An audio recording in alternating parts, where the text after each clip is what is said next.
Welcome back to Regulate Tech with me, Nicklas, Berild, Lundblad, and with me, Richard Allan. So it's been a minute. We have been doing other things, and I think what we said we would do today is to sort of sum up 2025, talk a little bit about where we are now, and then offer you some high-grade precision predictions for 2026, so you can navigate the public policy landscape flawlessly as we enter the new year.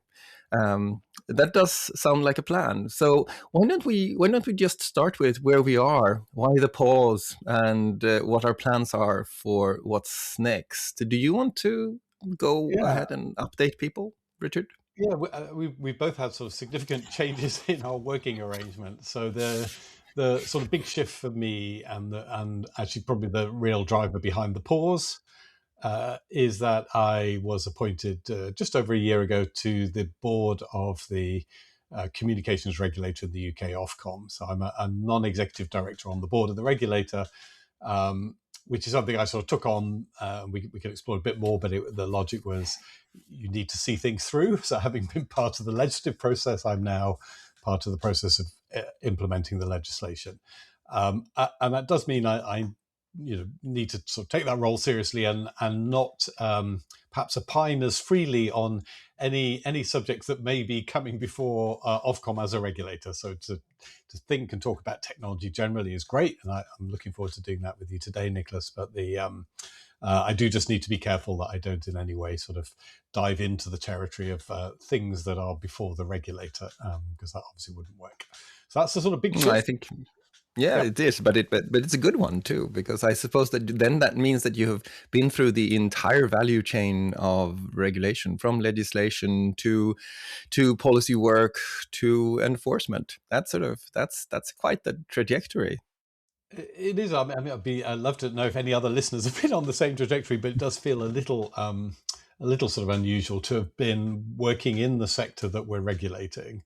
And at the same time to have had the opportunity to be a legislator working on legislation around that sector, and now to have the opportunity to oversee the regulation. I mean, the regulation is done day to day, obviously, by the executive team at the independent regulator, but to be part of the oversight of that and candidly as a legislator to kind of see that the product that we put out as legislators is not always easy to actually put into action. We send it off going, this is perfect, we did a great job. And then to actually see the last bit of it, which is taking that, in our case, sort of hundreds of pages of legislation and turning it into something operational, is really fascinating. And I'm enjoying the fact that I have had that kind of whole walkthrough of the whole thing.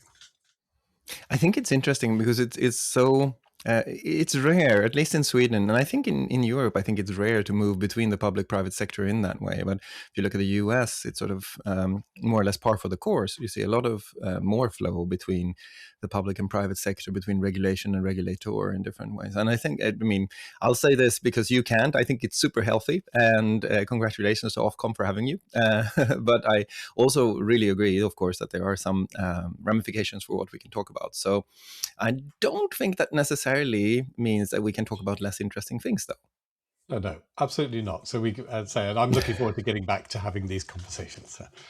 Same. Okay, so on my side, the update is quite quick. So at the end of May, I left corporate employment. Now I'm dividing my time between writing, research, and a little bit of entrepreneurship. I have recently started a company together with two good friends called Faros Futures Research Group, where we look at foresight and AI. And I'm also working in a small advisory firm. Which means that I should say that none of what I'm saying is endorsed by any of those bodies and are only my personal views, as always. And yeah, you have to take them as they come. They are my personal views, for better or worse. So that's the update from my side. Now, bracketing.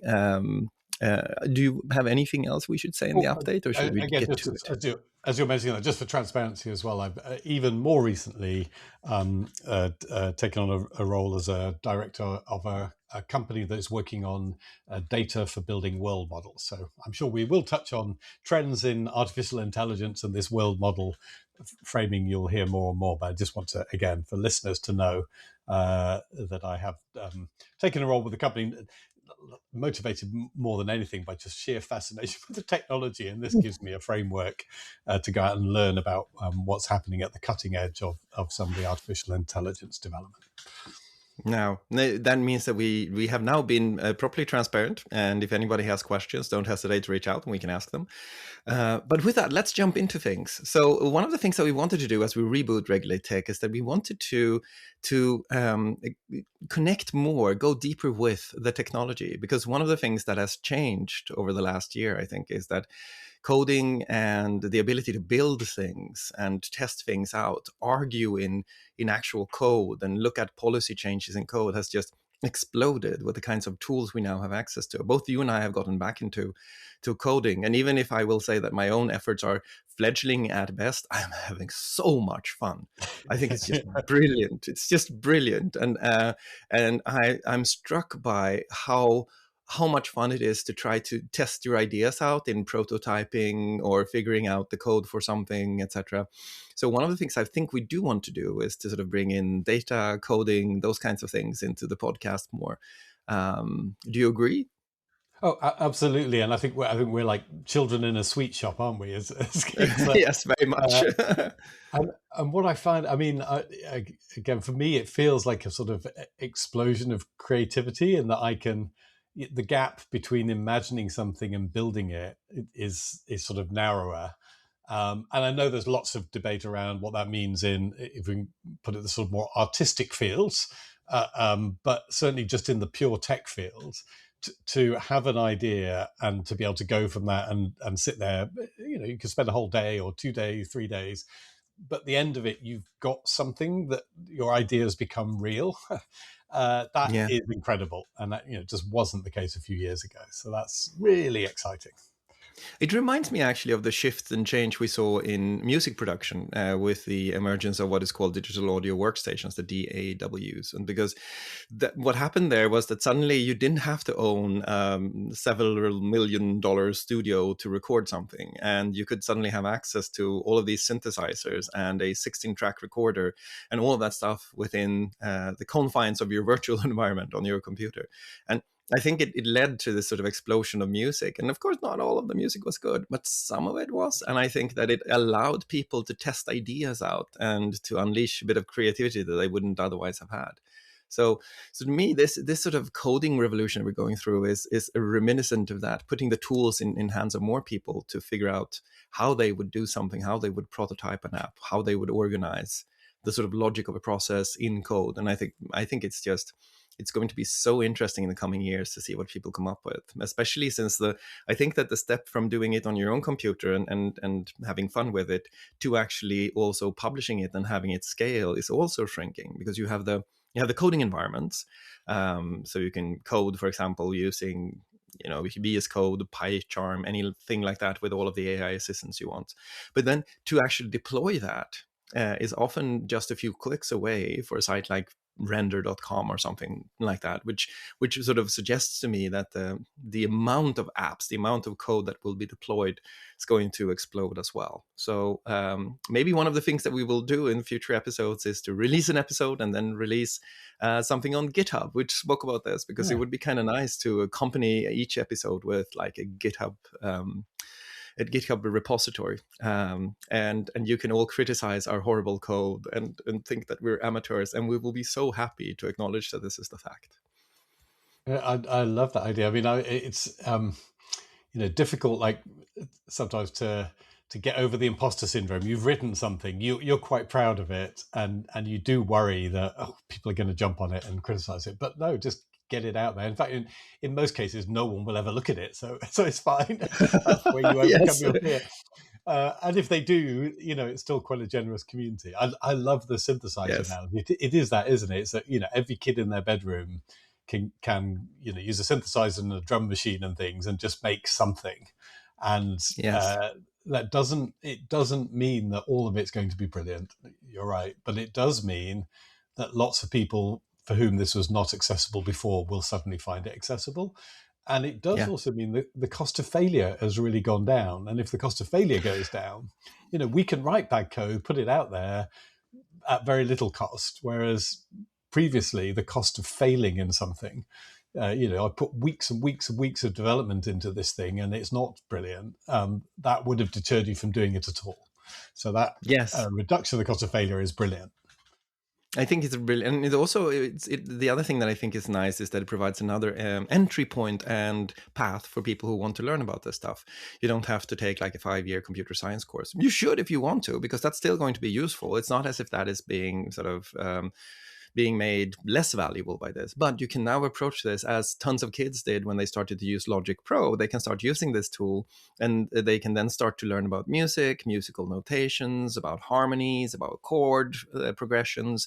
They can start to learn about mastering and mixing things. And it's just, the tool sort of sucks you in and puts you on this learning path. And I think that's the thing that I've experienced, is that there's tons of stuff I didn't know about deploying things on Google Cloud that I have now, sort of knowledge I have acquired through playing. And I come back to this. I know I sound like a broken record, but I think it's so much fun.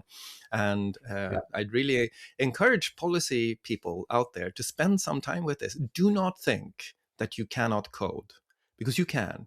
Do not think that you cannot think computationally. Do not think that you cannot make an app, because you really should. You should be doing this to figure things out, even if it's just dropping the digital omnibus into your favorite LLM and asking it to make a visualization or a visual explorer for the legislation. Do it, because there's going to be so much you learn from doing that. So this is sort of a call to arms. Public policy people should break the barrier between themselves and the sacred engineering departments on large tech companies, and start to think in and play in code, I think. Absolutely, and not just public policy people. One of my hobby horses, which I'm also working on the side, is decision makers who are going to spend tens or hundreds of millions of pounds or dollars or euros of public money on information communications technology systems.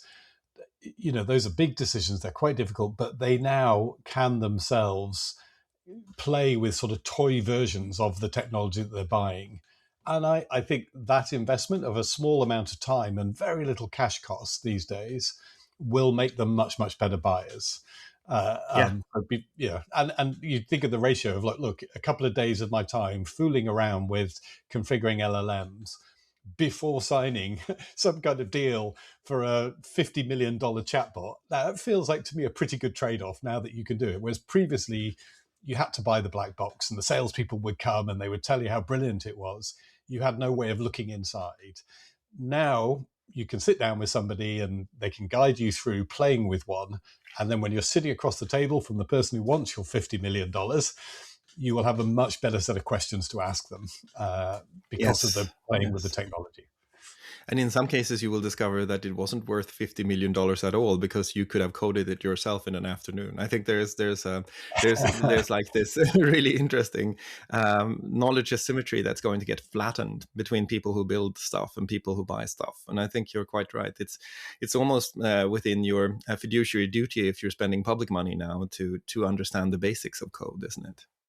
Exactly. And the other thing that you can do, which you couldn't do previously, so before you were on a linear path, you need something, you need your chatbot, you commission somebody to develop it for you, you're kind of locked in and it's a 3-4 year contract and that's it. And if the technology's moved on in 6 months, you're stuck with the thing that you've bought and you're going to use it for the next 3 or 4 years. What's again brilliant about the technology now is the cost of testing alternatives again has dropped dramatically. So I can actually, you could actually say, you can work with your bots to say, this is the thing I have bought. Can you compare it with other ways of doing the same things and build me a prototype of what it would look like using a different technology?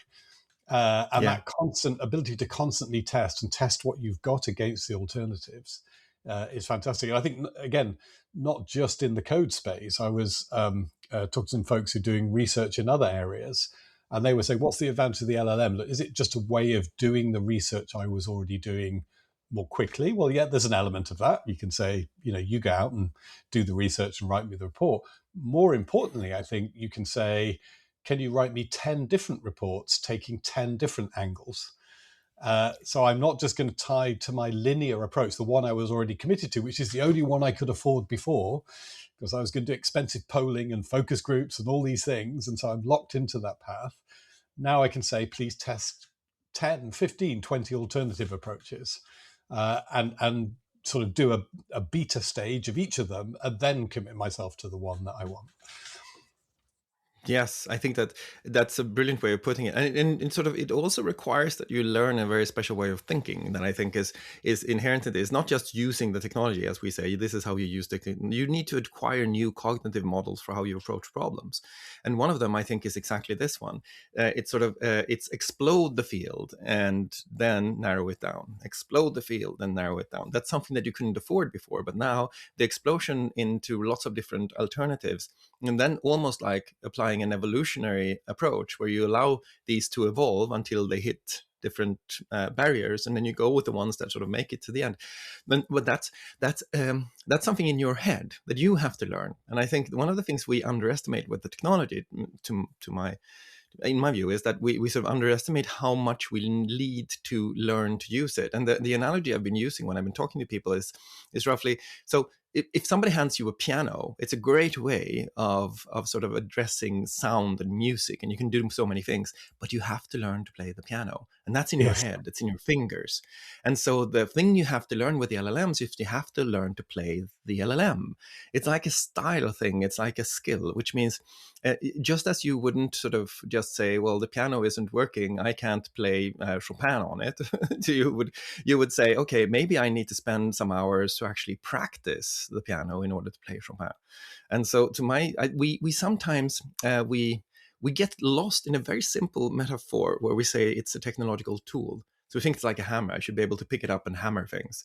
But if you start to think about these tools, at least, that have deep cognitive content as instruments instead, and say that each and every one of them is like learning to play an instrument. If you're dealing with Claude or Gemini or ChatGPT, it's like it's in the family of keyboards, say. So you can play keyboard, but you will have to adjust if you play the cembalo or the piano or the organ.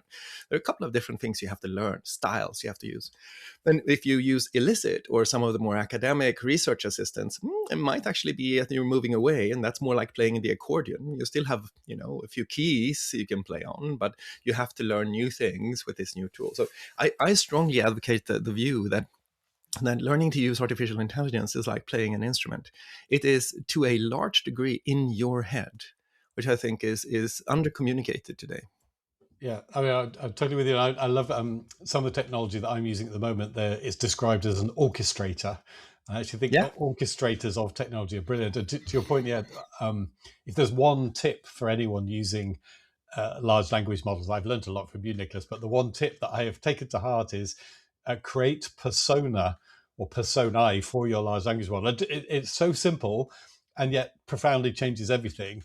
You say to the large language model, please behave in this way, or you don't even need please, you can just be direct. You can say, you must Yes. behave in this way. This is the language you should use. You should assume this level of knowledge in your answer.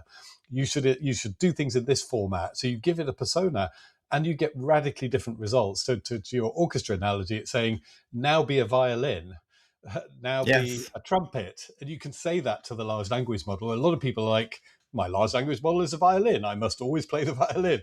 No, tell it Yes. to be a trumpet. And most of the ones that we use today, they can be trumpets, they can be drums, they can be any instrument you want. They can speak with a very different voice. And then the joy Yes. is get them doing that, and then you're the conductor of this orchestra of large language models with different voices, and that's where you get the real value. Yes. Okay. Let's move on from our Mm. frankly almost boyish fascination with technology to policy.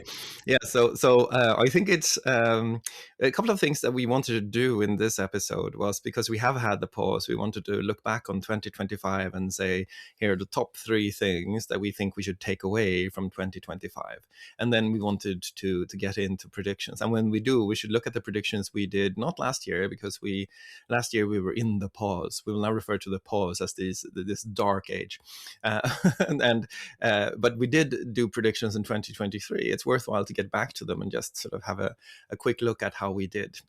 But first, 2025. What stands out to you in 2025?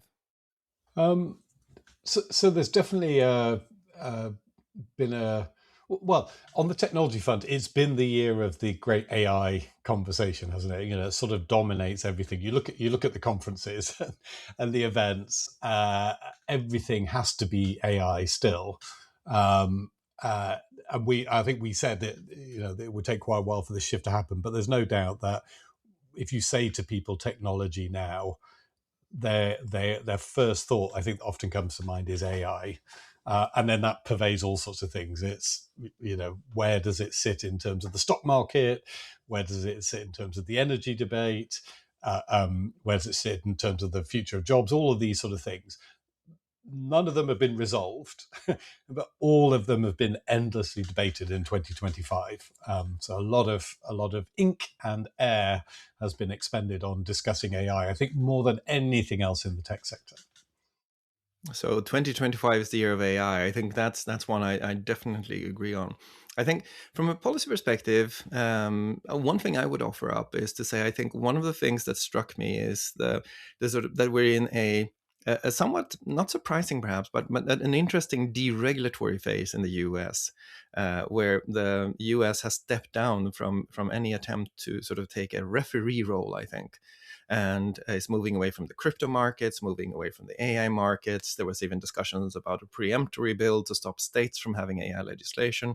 So there is this rollback of legislation in the US. And you might think that only then in some degree affects the US. But the US has made it to made this into not a core component, but like a nuance of its foreign policy as well. So I think you see some of this happening in Europe too, with the digital omnibus and other things that are coming. So 2025 might actually be the year I can remember during my career when sort of legislation has actually slowly been receding. It's not as if it's stopping or as we're sort of massively deregulating. It's not a deregulatory phase, but there is some kind of backing out of a maximalist regulation position. And I think that to me was something that I didn't really see coming, and that I've been observing across so many different domains. And I think this is really interesting. It also happens quite fast. If you think about when the AI Act was conceived, and you now think about people sort of taking steps back, or you think about the executive order and the repeal of the executive order, the time in the US policy space. Here, as in other places, in AI policy, we get internet policy, but compressed so that decades become years. And it's like, I found that really interesting, that sort of reverse momentum. I think you're right. I mean, just to qualify, we've mentioned this before. Obviously, the US, we mean specifically the US federal level, and the states may take quite a It's different a good view. So point. that that's not our problem to deal with. But you definitely, the US federal government is taking this deregulatory direction, and it's worth looking at because it's not about tech. It's a general philosophical approach. I was just reading this week that, for example, they're talking about dropping fuel efficiency standards for cars. And so Yeah. if today, the general trend in regulation has been, and I say this as a politician, if somebody proposes to make something safer, then that wins. And so regulation sort of has been inexorably marching along with additional restrictions in the name of safety, including things like emissions from vehicles. The new philosophy that sort of seems to prevail in the US federal space, at least, is no, we would rather take more risk in the name of economic growth and efficiency, and perhaps just philosophically. And so that trend towards an acceptance of more risk is really countervailing to, I think, governments of all complexions in developed economies over perhaps the last sort of 30 or 40 years, where it's always been, heading in the direction of things that are at least perceived to create more safety, even if there's some economic cost. And now that's being reversed. Cryptocurrency would be the other one, obviously, where regulation was happening in that space. It was again in the name of protecting a consumer. And now you could say the prevailing view is much more caveat emptor. If you want to buy cryptocurrency and it all blows up, that's fine. Government won't get in the way of that transaction. Exactly, I think that's right, and the thing that sort of I think it's worth observing about 2025 is that it did influence the European debate, and in an interesting way. Having having heads of state come out and say, I think we should consider pausing the AI Act, and then having the digital omnibus come out with a number of different proposals for simplifications or clarifications, or finally removing the cookie notices. I mean, it's a bit of a turning point even in Europe, isn't it? It is, and again, if the debate previously, maybe you get to character sort of left-right debate, is there would be a faction who are sort of safety above all else, and then perhaps more on the right-wing end of the spectrum would be we can have safety with economic growth, but they were not sort of put in opposition. Now there is a view, because it's being expressed sort of very vocally in some countries, not just the United States, but there's a range of political leaders these days who say, no, economic growth demands that we do play a little bit more fast and loose, that we don't bind people with regulation. And so that's where I think Europe has shifted. There was this consensus around safety with just a bit of a spin, depending on where you were on the political spectrum around growth. And we get lots of reports that Europe would write going, this is how we can, how European regulation can be the driver of growth because we'll compete on regulation. I think that's the bit that's sort of gone, hasn't it? And if you're pro-growth, you have to be seen to be anti-regulation. Yes. And I think the other interesting thing is that even as this is happening, it's not as if, for example, competition enforcement is slowing down. So with the DMA and the DSA entering into force, the enforcement appetite compared just in pure numbers between 2024 and 2025. I think 2025 is at least a significant increase in the fines, for example, that's been levied against companies. So it's like a dual picture. You have the sort of the regulatory tendency to look at, okay, maybe we overdid it and we need to simplify it. And I think it's going to be really interesting to see what happens with the digital omnibus in Parliament. But then you also have the enforcement of these new laws that come into effect. And that's going to be sort of very interesting to track as well. Now, I'm not going to ask you to comment on the DSA and the DMA enforcement stuff, because I think it comes too close to where we to where you rightly would recuse yourself. But I do think that dual tendency is interesting. Okay, what else? 2025. We have the year of AI. That's one thing. I think it's sort of fair to say that we should remember it as sort of AI everything, markets, economies, regulation, technology, everything. And then we have this sort of regulatory hesitancy, at least, maybe withdrawal. What other things have you observed from 2025? I do think that there is a significant now mainstream of the debate around energy that is different. So we've had debates around energy in the past. They've been quite nerdy and not mainstream. When I say energy, I actually mean things like the grid that drives energy everywhere. We obviously had the big sort of burnout of the mainstream grid in Spain, which is quite a stark reminder of what can happen. When things go wrong. But I think now that sort of focus, certainly in policy land, of understanding the critical role that energy plays, not just about the cost piece. The cost piece has been dominant or headlining since the Russia-Ukraine conflict and the spike in prices. But aside from cost, just pure capacity. Have we got the right energy in the right places? And how robust is our energy system? And how dependent are we as we move more and more of our daily life over to being dependent on ICTs? We've got to remember that the ICTs are dependent on energy. You take the energy floor out and everything else collapses. I think that I see is much more main. It's not fully there yet. I'd say the community of people that really understand it is quite small, but it certainly moved way up the agenda. I think will continue to move up the agenda. I agree with that. And I think that the energy consumption projected for artificial intelligence drives a lot of this discussion. And I would not be surprised to see, for example, at least proposed bills. And I think there actually has been a couple of proposed bills that would exempt certain building of data centers, small modular reactions from the regular environmental trials or certifications they have to go through in the US. So simplification of all of the building energy rules, because building energy takes time currently in the West. And this is one we were losing against China big time. And I think one of the recurring refrains from Silicon Valley is that, look, at the end, the person who has the most watts wins, and we are really lagging. It's not just about export controls for chips. It's about how much energy do you have access to. And currently, the US, in order to sort of match the energy that China is building, really needs to work with its allies as well. So energy becomes this like explanatory template that you can put over a lot of the geopolitical things you see happening. When you see the sort of the closer and closer ties that the US is forging with Saudi Arabia, you can almost look at how much energy do they have, how much energy does the US have, and yes, together they actually match China. And so you can sort of sum up energy production capacity in different countries, and that allows you to see possible alliances. So I think energy is one of those factors that's going to be incredibly important to understand if you want to understand geopolitics. And that, I think, dovetails with something that I think we have to say when it comes to 2025, and that is that 2025 is the year where defense, the logic of defense, became defining for how we invest in and think about technology. And I think this is something that will last for a long time and be something we can observe in 2026, 27, 28 as well.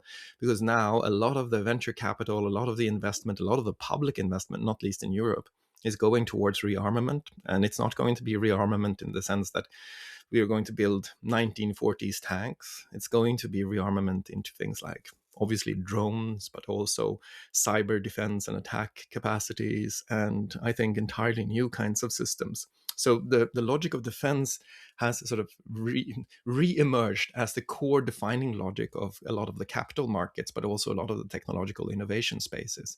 I think that's something that when we look back at 2025, we said that was a turning point, and we decided that this is how much we would spend. I would highlight, for example, Germany, where the question now, when I talk to sort of German colleagues and friends, one of the things that they say is that they have no idea how they're going to spend the money because there's so much money flowing into the sector that spending it responsibly will require two things. One, finding really, really good candidates to spend it on, and we don't have that large a set to do so, but also even defining the notion of defense into resilience, new roads, new infrastructure. Otherwise, it just won't be possible to spend the amount of money that's being designated to this sector.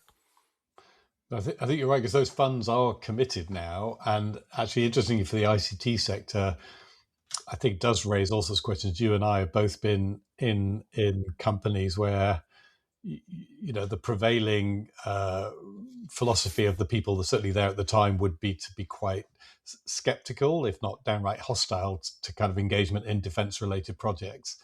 So weirdly, in a sense, the internet is coming full circle from a lot of the sort of original development being something funded by Department of Defense in the US, amongst others. In fact, a lot of ICT was funded by various security interests, shall we say, around the world. And then it moved into a space which was sort of academic, and then sort of largely, we can say, we've talked about the dreamers, the people who sort of saw this as a liberating philosophy, a way of escaping the heavy hand of the state, or the oppressive hand of the state. These are not people who traditionally would sort of orient towards producing products for the defense sector. And now we're coming full circle, and you're right. If that's where the money is going, I think there's going to be I'm sure there is ongoing quite a profound debate inside the tech companies about the extent to which they need to get behind that versus trying to stay out of it. And it's not just it's the money going in, but also culturally, I think people feel quite differently now. Defense is a real thing. It feels like a moral imperative. It's for your own countries where you're under threat. So that debate, I think, is going to be really important. You're absolutely right. This is the year in which the commitments are made.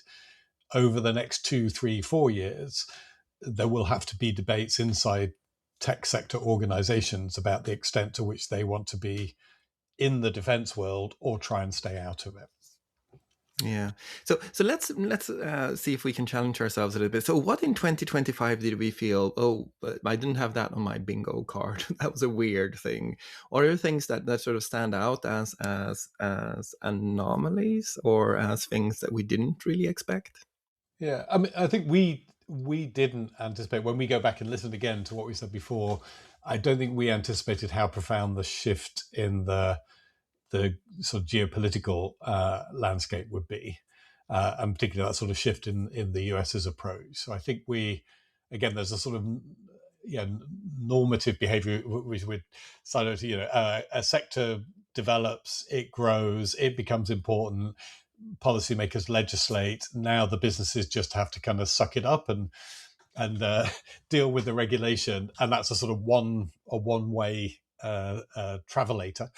Yeah. Now that has been disrupted. I don't think we anticipated the level of the disruption, which is really due to political forces. Say not just the US. There is a sort of broader political debate going on, but I think that's quite a profound shift. I think one thing you mentioned, the competition issue. I think one thing we again did mention that I think we called in a sense correctly that there was a cycle where the larger tech companies were just buying more and more of the smaller tech companies, and that competition authorities were getting more and more skeptical about that. That does seem to have played out. Yeah. But interesting, there's been a couple of decisions recently which seem to sort of open the door again. So a lot of these debates revolve around whether you think that a market is settled and who you think is in the market. So you say company X dominates this market. The companies, if they want to acquire or want to grow, will argue, well, it's not harmful because the market is much bigger and all these other companies play in the same market. And that is still being played out. But I think at the moment, the acquisition by the big companies, the small companies, is sort of on hold, but that may not hold forever, depending on these questions around how you define the markets. Because I think those companies still do want to acquire if they're allowed to. Yeah. Yeah, I was thinking as you were talking. I wonder what the thing. So from my side, I think it's the absence of something that I, when I look back on 2025, is peculiar to me. And I think the thing that I would note is I think the absence or the waning of the privacy debate, Yes. because privacy used to be like front for all tech policy stuff. It was like, oh, do you trust these people with your data? And now people are having intimate conversations. We're sort of talking about therapeutic conversations with these LLMs in ways where we had very little debate. Maybe I'm just listening to the wrong channels, but if I sort of compare to the amount of discussion that was about privacy in advertising, it just seems to me that it's almost faded away. The privacy debate to me is very quiet today. And I find that interesting. And I wonder if I were to sort of look at explanatory models for it, I think I would say something like, well, privacy was always a trade-off between the usefulness of a service and your privacy, the sort of protection of your personal data. And people have a tendency to think ads are not that useful. And so the ads privacy trade-off always sort of came out in favor of privacy. Everybody says, of course I want privacy. I don't want people to collect data about me. But the usefulness of these models is just sort of trumps the privacy concerns, and people will share their innermost secrets with them. They will have, I mean, for crying out loud, they will have AI girlfriends. so Yeah. so the debate about this is not so much a debate about privacy as it has become a debate about mental health. The mental Yeah. health debate has sort of almost like replaced the privacy debate. There's something happening here, isn't there? Yes, there's the sort of health debate. There's also, it's become very much an intellectual property debate, Yeah, rather than necessarily a privacy debate. I wonder. I mean, maybe two things that frame that way. One is, it may be because it's the way that you engage with the chatbot is an intimate one-to-one experience. So it doesn't feel like you're sharing. It feels like a private space. And the other is that the bad things are not necessarily happened. So if I think back, I've got a long history, and um, go back to the early days of Facebook, and people would share lots of things very intimately on Facebook. And when they came to a few years later, they would go, "Oh my God, did I share that stuff?" But at the time, the bad things hadn't happened. It felt like you were in an intimate space, and so you were comfortable doing it. So I wonder with the whole chatbot question, it's the thing that would change that is if the spaces felt less intimate, and things like introducing advertising you're putting a third person in the room with the advertiser, that's Trying to going to sell change things. something to you all the time. Yes. Yeah, that would change things, and or just the bad things happening. So Mm, so when you see, the chat logs of somebody's intimate conversation getting replayed, maybe it's not a mainstream service, and the mainstream service was being totally secure, but some other service, for whatever reason, does end up replaying chat histories. That will hit everybody quite quickly. So I think it's, in a way, this is how we learn with new technologies. We adopt them, the bad thing happens, and then we start to get worried about it. But we may not be worried about it up front. Partly, again, as you say, because of the utility value. High utility, feels private, no experience of bad things. I'll just keep on using it. Is the sort of approach we I generally like that. have. I think that's probably true, but that would imply then that you think that there will be more of a privacy debate in 2 or 3 years if the bad thing happens. But it also, something it implies to me, or is that it would be interesting to think through what the bad thing is, because the bad thing might be revealing your chat logs, which would be sort of this notion of confidentiality breach, and using your data, or your data can leak in different ways and people can know things about you. That was like a privacy concern, or one of the core privacy concerns. What if people know these things about you for social media, for example? And you found the bad thing was that people knew things about you that you did not intend to share with a wider circle, because you didn't know that what you shared on social media could be mined by other people. But I wonder if the bad thing is different here. I wonder if the bad thing is actually less related to confidentiality and more related to autonomy. Maybe the bad thing is that you see people doing things or changing in ways that are not consonant with who they were before they started using the tool, so that their autonomy in some ways have been infringed upon, rather than their confidentiality having been infringed upon. And it will take a bit longer for us to detect that, if we even do. We have the sort of edge cases already, the LLM-induced psychosis cases that sort of occasionally pop up, where X or Y did this after having talked to their chatbot, but they're currently being dismissed as sort of extreme examples of somebody who probably already had mental health problems in different ways. But I wonder if what to monitor, if you're like a privacy expert, is to monitoring this shift from confidentiality to autonomy, perhaps. It is, and there is, in privacy law, there is this notion of algorithmic activity that has real effects on people. And so I think Yeah. in that space, you're exactly right. There's the classic confidentiality. I wanted it to be secret. You broadcast my secret. But there's also this notion of, I took personal data and I used it in ways that were harmful to you and unexpected to you, which is sort of sits there in privacy law. But maybe it's even going broader than that and just saying, yes, if a if a bad thing happens, so you perceive something to be bad, and you can trace that back to the activities of an LLM in some way, whether that's a bad thing that happened to somebody around you or a bad interaction that you have, then that does sort of starts to fall into this area of algorithms with negative effects that I Mm. think people will be concerned about. That will get expressed sort of legally in something which I do think is going to be a trend for 2026, which is this Oh. liability question. If we jump ahead to Yes. there, yeah, which is just sort of just bubbling around now, but that's the way it would be expressed legally. So societally, it's expressed by people being unhappy with what agents or bots are doing. Legally, it would be expressed as some kind of legal action, whether under privacy law or consumer law or anything else. Some claim against what the LLM did.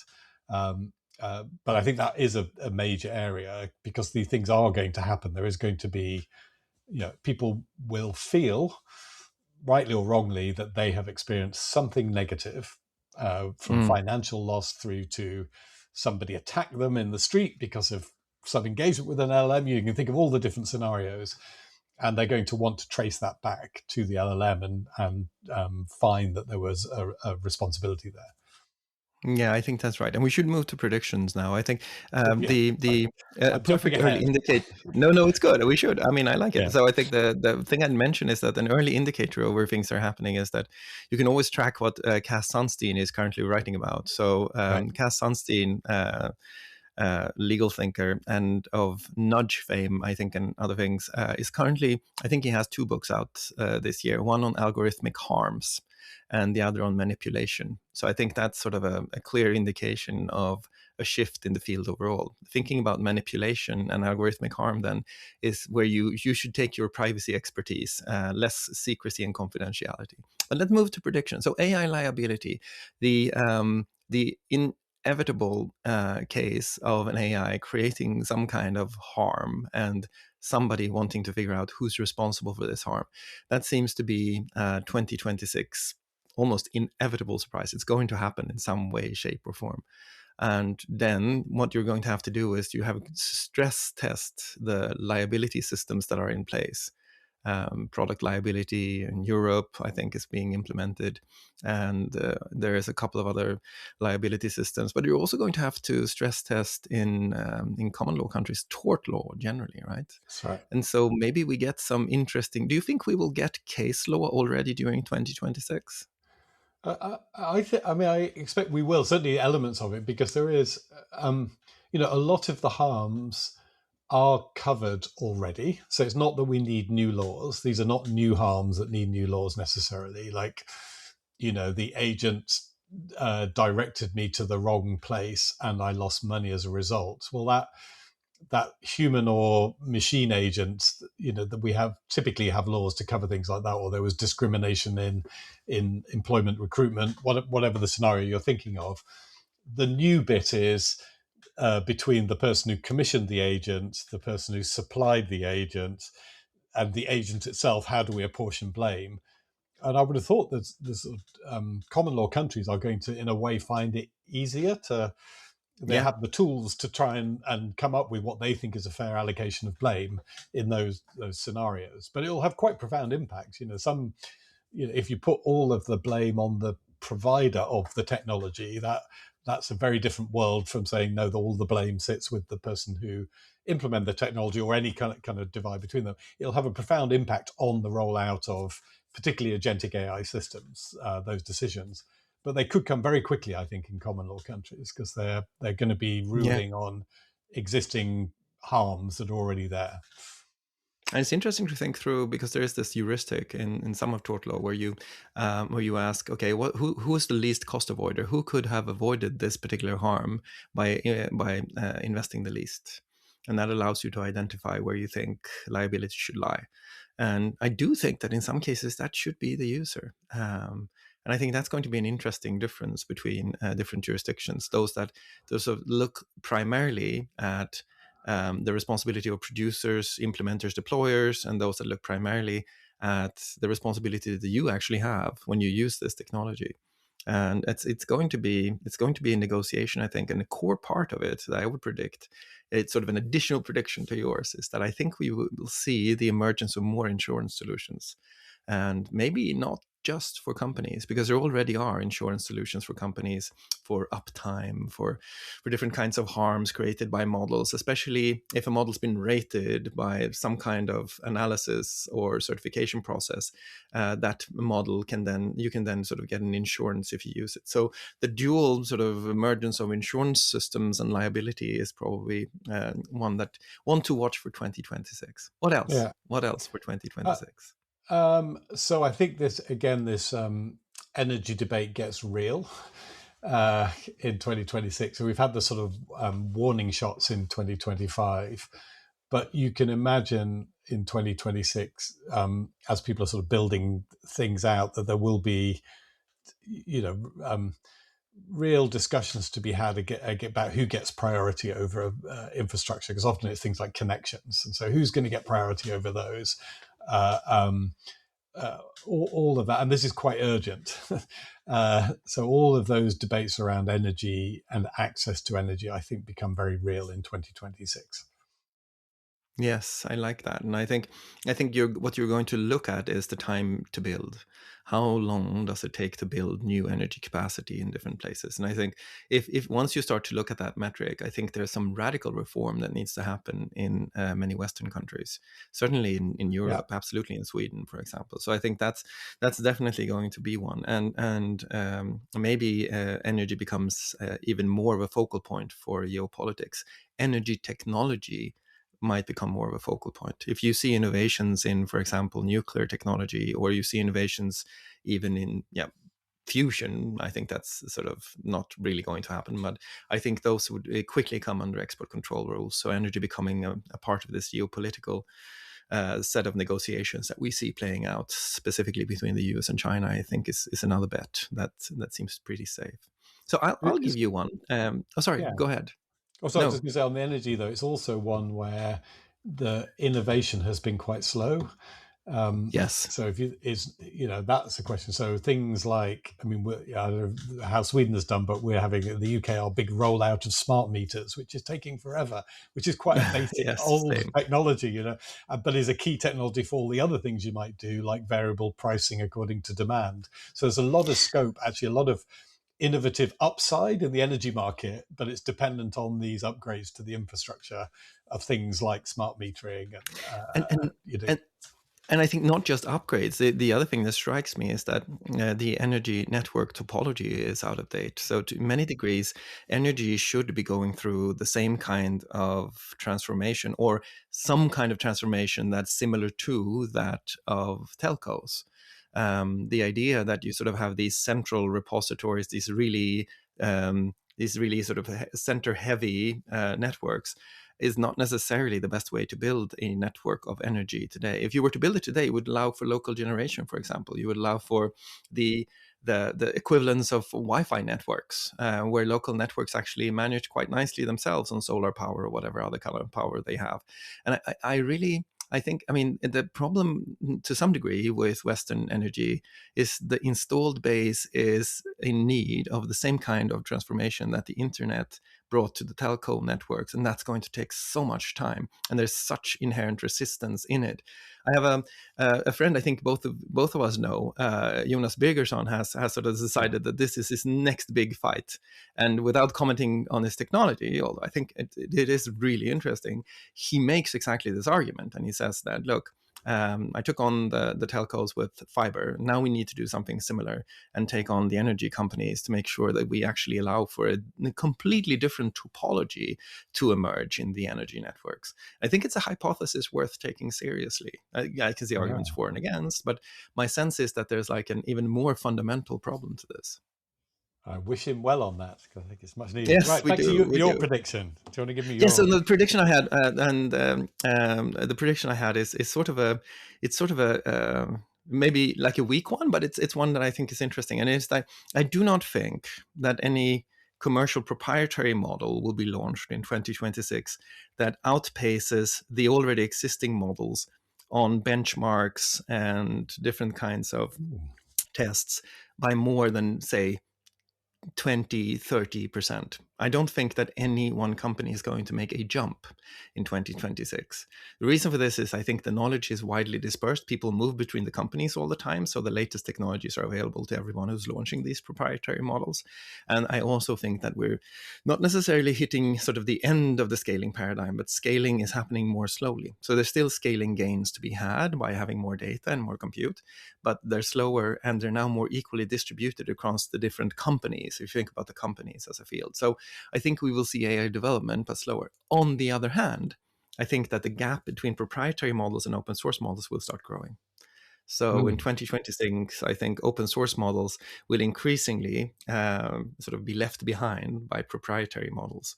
And I wonder what that will do to the overall sort of geopolitical situation and how that will affect the overall view of US geopolitical dominance in artificial intelligence. So those are two AI capability predictions that I think are interesting, and I hold to be weakly true. Right. But I think they're really interesting. So we're plateauing. We're plateauing in the public freely available open source models. That's your view. They've sort of got to a stage where the incremental improvements are relatively small compared with what we've seen over the last 3 to 4 years. I think so. And Yeah. I think that especially the distance between frontier models, the latest model that you can get from a proprietary provider, and the latest open source model, I think that distance is going to grow from purely an economic logic, frankly, that the kind of money you need to produce those kinds of incentives and are there. You need to invest to keep investing to sort of keep the AI boom growing. And I don't think that investment in open source can be done at levels that will match that. Begs the question, do you think then that the new proprietary models will be for consumer products, sort of chat type products, or mass market products, or more for specific services, organizations, applications? I think that's a really good question. I'll revert to an answer that I think is interesting. I don't think the companies themselves really know, because the revenue models are still not matching the cost. And so I think that's true for all of these different technologies. And so I think there will be obviously an attempt to sort of drive all of this into a metered cloud business. But I also think that there will be consumer businesses. And I think the subscription models are really interesting. I do think that we might see more subscription models or more differentiation between paid for and free models. And that to me seems to be just logical, given the kind of investment that goes into this and the need for the companies to make revenue in different ways. I thought it's interesting that subscription models emerged so fast in the AI space as compared to the internet space, and that they had price differentiation so that you can pay $200 a month for the latest, and that there is actually a significant, not like significant portion of the public, but there's a segment there that is really paying for it, which I thought was interesting too. If we had said you can get ad-free search for $200 a month, I think it would be a hard sell. But for AI, I think the subscription model seems to be much more viable, introduced much earlier, and maybe a part of the puzzle. So that's the pull. But I mean, we all admire Cory Doctorow's identification of enshittification as a phenomenon in the tech world. And so I guess if you're going to drive subscriptions, one is that the subscription product is just delivers so much more value you're willing to pay. The other is that the non-subscription one becomes unusable because it's covered in ads. And I guess we might see both, the sort of pull and the push that drives you towards a paid for premium product as opposed to the open source freely available product. I think that's right. Okay, so with that, we have dealt with 2025. We've talked about the predictions for 2026, and we have rebooted Regulate Tech. We now aim to have a more regular publishing schedule, and we hope to have you come listen to us soon again. Any closing words from your side, Richard? It's great to be back chatting to you, Nicklas. I enjoy this so much. Likewise, I've really missed this. Yes. I'm very happy that we could wrestle a reasonable space in which we can opine about the interesting things. And stay tuned for those GitHub repositories. Yes.